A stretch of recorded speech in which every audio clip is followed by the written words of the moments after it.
선배, 오랜만이에요. 동창회장에서 그 목소리를 들었을 때 저는 심장이 멈추는 줄 알았습니다. 20년 만이었어요. 대학 시절 짝사랑했던 선배, 강민호. 그 사람이 제 앞에 서 있었습니다. 제 이름은 이정은, 올해 52입니다. 24세 결혼해서 28회를 남편과 살았어요. 아이 둘 낳아 키우고 시댁 챙기고 남편 사업 뒷바라지하며 온 청춘을 바쳤습니다. 그런데 요즘 남편이 이상했어요. 밤마다 늦게 들어오고 주말에도 골프 핑계로 나가고 저한테는 말도 거의 안 하고 28회를 함께 살면서 느낌이 왔습니다. 뭔가 잘못됐구나. 하지만 저는 모른 척했어요. 증거가 없으니까. 그리고 솔직히 무서웠으니까. 그날 동창회는 대학 졸업 30주년 기념이었어요. 안 가려고 했는데 친구가 억지로 끌고 갔습니다. 정은아, 너 요즘 맨날 집에만 있잖아. 나가서 바람 좀 쐬자. 그렇게 간 동창회에서 민호 선배를 만난 거예요. 선배는 여전히 멋있었습니다. 흰머리가 섞였지만 눈빛은 그대로였어요. 대학 시절 저를 두근거리게 했던 그 눈빛. 정은이 맞지? 와. 하나도 안 변했네. 선배가 활짝 웃었어요. 저도 웃었습니다. 20년 만에 느끼는 설렘이었어요. 선배도 안 변했어요. 여전히 멋있으시네요. 아이고, 이제 다 늙었지. 그래도 정은이 보니까 기분 좋다. 우리 커피 한잔 할까? 저는 고개를 끄덕였어요. 그게 시작이었습니다. 선배와 자주 만나게 됐어요. 일주일에 한 번 커피 마시면서 옛날 이야기를 했습니다. 대학 시절 추억, 지나온 인생 이야기. 선배는 이혼했다고 했어요. 5년 전에요. 아이는 없고 지금은 혼자 산다고요. 정은이는 행복해? 결혼 생활 잘하고 있어? 선배가 물었을 때 저는 대답하지 못했어요. 행복한가요? 글쎄요. 잘 모르겠어요. 그냥 사는 거죠, 뭐. 선배가 제 손을 잡았어요. 따뜻했습니다. 힘들면 말해. 내가 들어줄게. 그 손길에 눈물이 날 뻔했어요. 남편한테는 받아본 적 없는 따뜻함이었거든요. 한 달이 지났습니다. 2달이 지났어요. 선배와의 만남이 점점 잦아졌습니다. 커피가 식사가 되고 식사가 영화가 되고 어느새 선배 생각이 하루 종일 나더라고요. 이러면 안 되는데 저는 유부녀인데. 하지만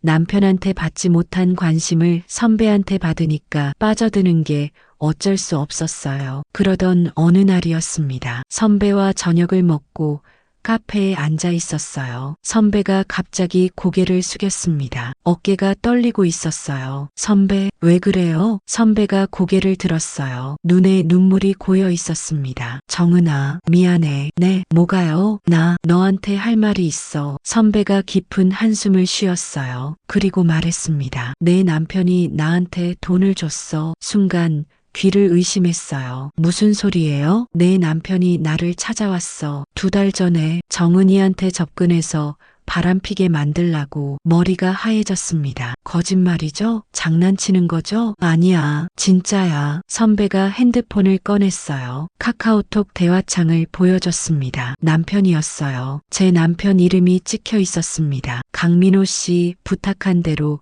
우리 와이프한테 접근해 주세요. 성공하면 5천만 원 드리겠습니다. 일단 친해지고 있습니다. 조금만 더 시간 주세요. 좋습니다. 증거 사진 확보되면 바로 연락 주세요. 손이 떨렸어요. 눈앞이 캄캄해졌습니다. 이게 뭐예요? 선배가 제 손을 잡았어요. 정은아, 미안해. 나도 처음엔 돈 때문에 승낙했어. 사업이 망해서 빚이 있었거든. 근데 너를 만나면서 양심에 찔렸어. 너무 착하고 순수한 사람이라서 이러면 안 되겠다 싶었어. 저는 아무 말도 할 수 없었어요. 28회를 함께 산 남편이 저를 함정에 빠뜨리려고 했다고요? 왜 이런 짓을 하는 거예요? 남편이 왜? 선배가 말했어요. 내 남편 이혼하려는 것 같아. 근데 너한테 위자료 주기 싫어서 너를 유책 배우자로 만들려고 한 거야. 내가 먼저 바람 피운 걸로 만들면 위자료 안 줘도 되니까. 가슴이 찢어지는 것 같았어요. 28회가 이렇게 끝나는 건가요? 이렇게 비참하게. 저는 한참을 울었습니다. 카페 구석에서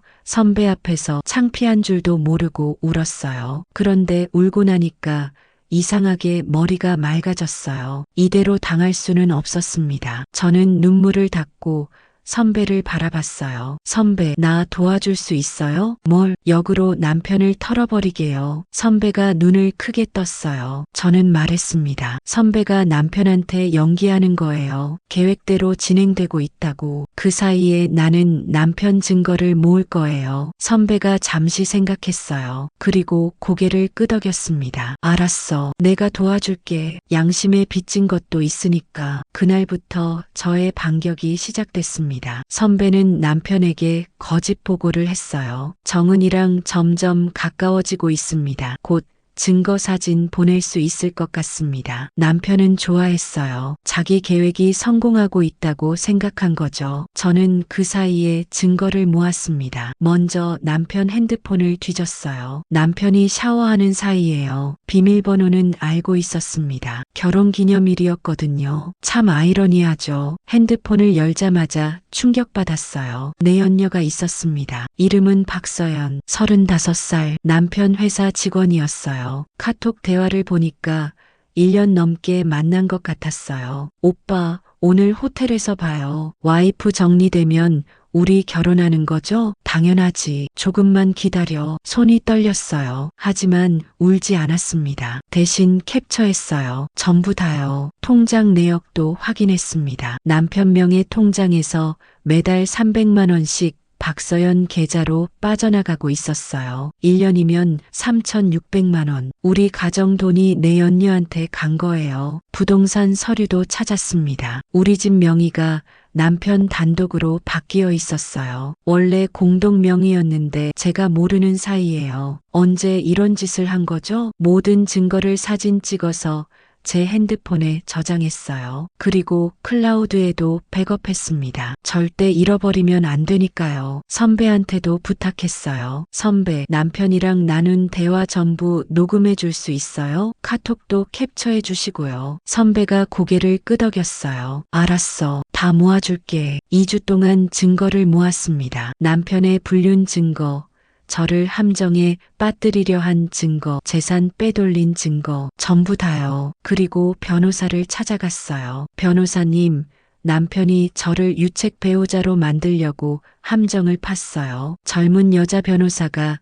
제 이야기를 들었습니다. 눈이 점점 커졌어요. 어머님, 이건 대단한 증거예요. 남편분 완전히 끝장날 수 있어요. 네, 함정 수사 자체가 불법이에요. 게다가 불륜의 재산 은닉까지. 이 정도면 재산 70% 이상 받으실 수 있어요. 위자료도 상당하고요. 저는 가슴이 뛰었어요. 드디어 반격할 때가 온 거예요. 이혼 소송을 준비하는 동안 선배는 계속 남편을 속였어요. 어느 날 선배가 연락했습니다. 정은아, 내 남편이 증거 사진 요구해. 우리 둘이 다정하게 찍힌 사진 보내라고. 저는 웃었어요. 그래요? 그럼 찍어서 보내줘요. 선배와 저는 카페에서 다정한 척 사진을 찍었어요. 손잡은 사진, 어깨 기댄 사진, 연인처럼 보이게요. 선배가 남편한테 보냈습니다. 남편한테서 바로 답장이 왔어요. 좋습니다. 이 정도면 충분해요. 수고비 곧 보내드릴게요. 남편이 좋아하는 모습이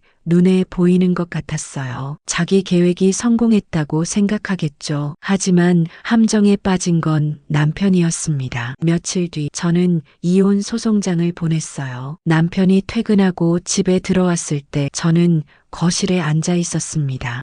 정은아, 뭐해? 앉아요. 남편이 어리둥절한 표정으로 앉았어요. 저는 서류 봉투를 밀었습니다. 이게 뭐야? 이혼 소송장이에요. 남편의 얼굴이 굳었어요. 하지만 곧 웃었습니다. 비웃는 표정이었어요. 이혼? 내가? 재밌네. 너 바람 피운 거 알아. 강민호랑 만나는 거 다 알아. 증거 사진도 있어. 남편이 핸드폰을 꺼내서 사진을 보여줬어요. 선배와 제가 찍은 사진이었습니다. 이거 보여? 너 유책 배우자야. 위자료 한 푼도 못 받아. 남편이 득이양양하게 웃었어요. 저도 웃었습니다. 그 사진이요? 연기한 거예요.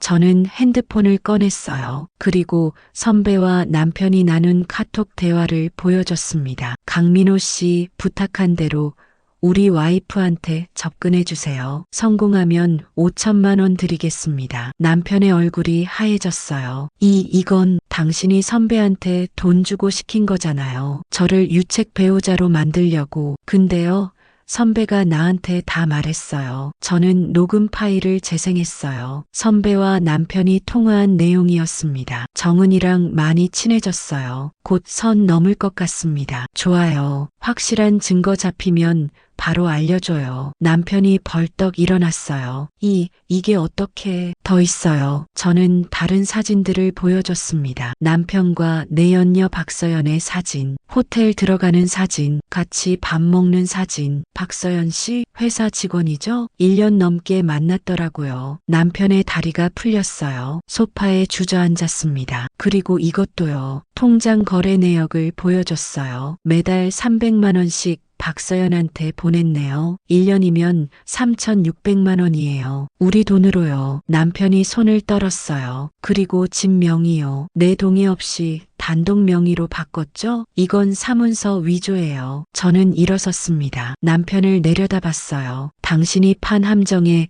당신이 빠진 거예요. 법정에서 봐요. 남편이 무릎을 꿇었어요. 정은아, 미안해. 내가 잘못했어. 제발 다시 시작하자. 저는 그 얼굴을 바라봤어요. 28회를 함께 산 얼굴. 한때는 사랑했던 얼굴. 하지만 이제는 아무 감정도 들지 않았습니다. 늦었어요. 28회 전에 당신 손잡을 때 나는 진심이었어요. 근데 당신은 아니었나 봐요. 저는 미리 싸놓은 가방을 들고 현관으로 향했어요. 기다려, 정은아. 뒤에서 남편의 목소리가 들렸지만 저는 뒤돌아보지 않았습니다. 문을 열고 나가며 말했어요. 법정에서 봐요. 박정준 씨. 문이 닫혔습니다. 28회의 결혼 생활이 그렇게 끝났어요. 법정 싸움은 일방적이었습니다. 남편 측 변호사가 제 불륜 사진을 증거로 제출했어요. 하지만 우리 쪽이 더 강력한 증거를 내놓았습니다. 남편이 선배를 매수한 카톡 대화, 통화 녹음, 계좌이체 내역, 그리고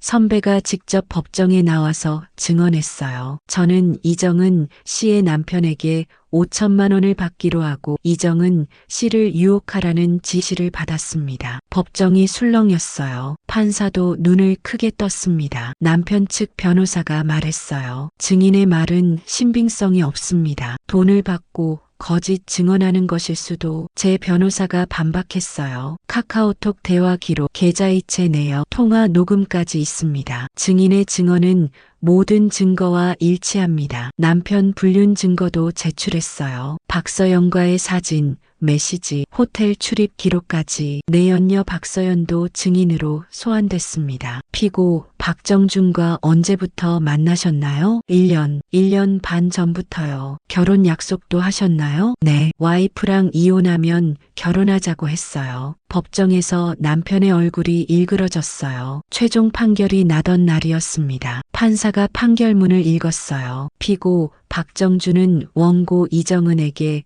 재산의 70%를 분할하고 위자료 3억 원을 지급하라. 원고를 유책 배우자로 만들기 위한 함정 수사는 불법적인 행위로 인정되며 이는 피고의 유책 사유를 더욱 가중시킨다. 저는 눈을 감았어요. 드디어 끝났구나. 법정을 나서는데 남편이 달려왔어요. 정은아. 저는 멈추지 않았어요. 앞만 보고 걸었습니다. 햇빛이 따뜻했어요. 판결 후 6개월이 지났습니다. 저는 받은 재산으로 작은 카페를 열었어요. 서울 외곽의 조용한 동네예요. 다시 봄이라는 이름을 붙였습니다. 새로 시작한다는 의미에서요. 민호 선배요. 지금 제 카페에서 같이 일해요. 처음에는 고민했어요. 선배가 남편한테 매수됐던 사람인데 같이 일해도 될까? 하지만 선배가 모든 걸 고백하고 저를 도와준 것도 사실이에요. 어느 날 선배가 말했어요. 정은아, 나 여기서 일해도 될까? 다른데 갈 곳도 없고 빚 갚으려면 일해야 하는데 저는 잠시 생각했어요. 그리고 말했습니다. 좋아요. 대신 조건 있어요. 뭔데? 커피 맛있게 내려요. 손님들 불평하면 안 돼요. 선배가 웃었어요. 저도 웃었습니다. 이상한 인연이죠? 남편이 보낸 꽃뱀이 진짜 친구가 됐어요. 세상 일은 정말 모르는 거예요. 남편이요? 완전히 망했습니다. 회사에서 잘렸어요. 불륜 스캔들이 퍼지면서 업계에서 매장당했거든요. 내연녀 박서연은 남편이 돈 없어지자 바로 떠났습니다. 결국 남편은 재산 분할하고 위자료 주고 나니까 남은 게 거의 없었어요. 지금은 어디서 뭘 하는지 모릅니다. 관심도 없어요. 아이들은요? 처음에는 충격받았어요. 하지만 진실을 알고 나서는 제 편이 되어줬습니다. 엄마, 우리가 몰라서 미안해. 아빠가 그런 사람인 줄 몰랐어. 딸이 울면서 말했을 때 저도 울었어요. 괜찮아. 이제 다 지나갔어. 아들도 매주 카페에 와요. 커피 마시면서 수다 떨어요. 28회 결혼 생활보다 지금이 더 행복해요. 어제 저녁 카페 문 닫고 정리하는데 선배가 물었어요. 정은아, 후회 안 해? 이혼한 거. 저는 창밖을 바라봤어요. 석양이 지고 있었습니다. 후회요? 하나도 안 해요. 오히려 더 빨리 했어야 했어요. 그래, 다행이다. 선배는요? 후회해요? 남편 제안 거절하고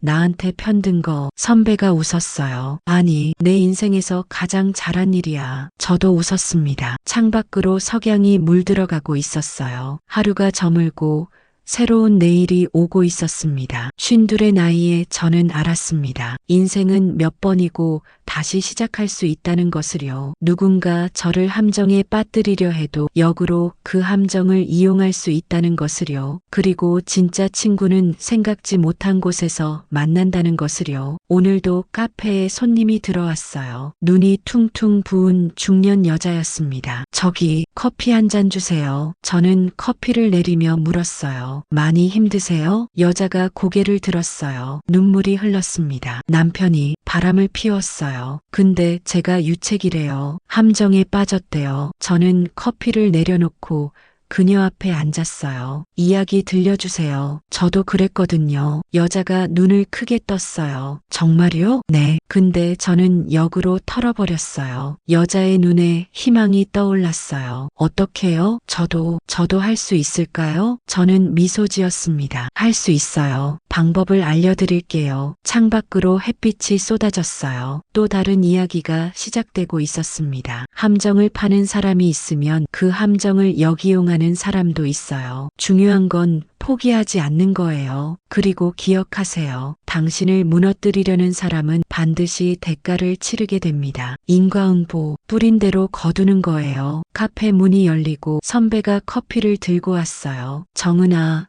이거 새로 만든 라떼야. 맛 좀 봐봐. 저는 컵을 받아 한 모금 마셨어요. 맛있네. 합격이에요. 선배가 환하게 웃었습니다. 평범한 오후였어요. 하지만 저에게는 기적 같은 오후였습니다. 28회의 지옥 같은 결혼 생활이 끝나고 새로 찾은 평화로운 일상. 이게 행복이구나. 저는 눈을 감고 따뜻한 햇살을 느꼈어요. 그리고 속으로 중얼거렸습니다. 고마워요. 이제야 나를 찾았어요.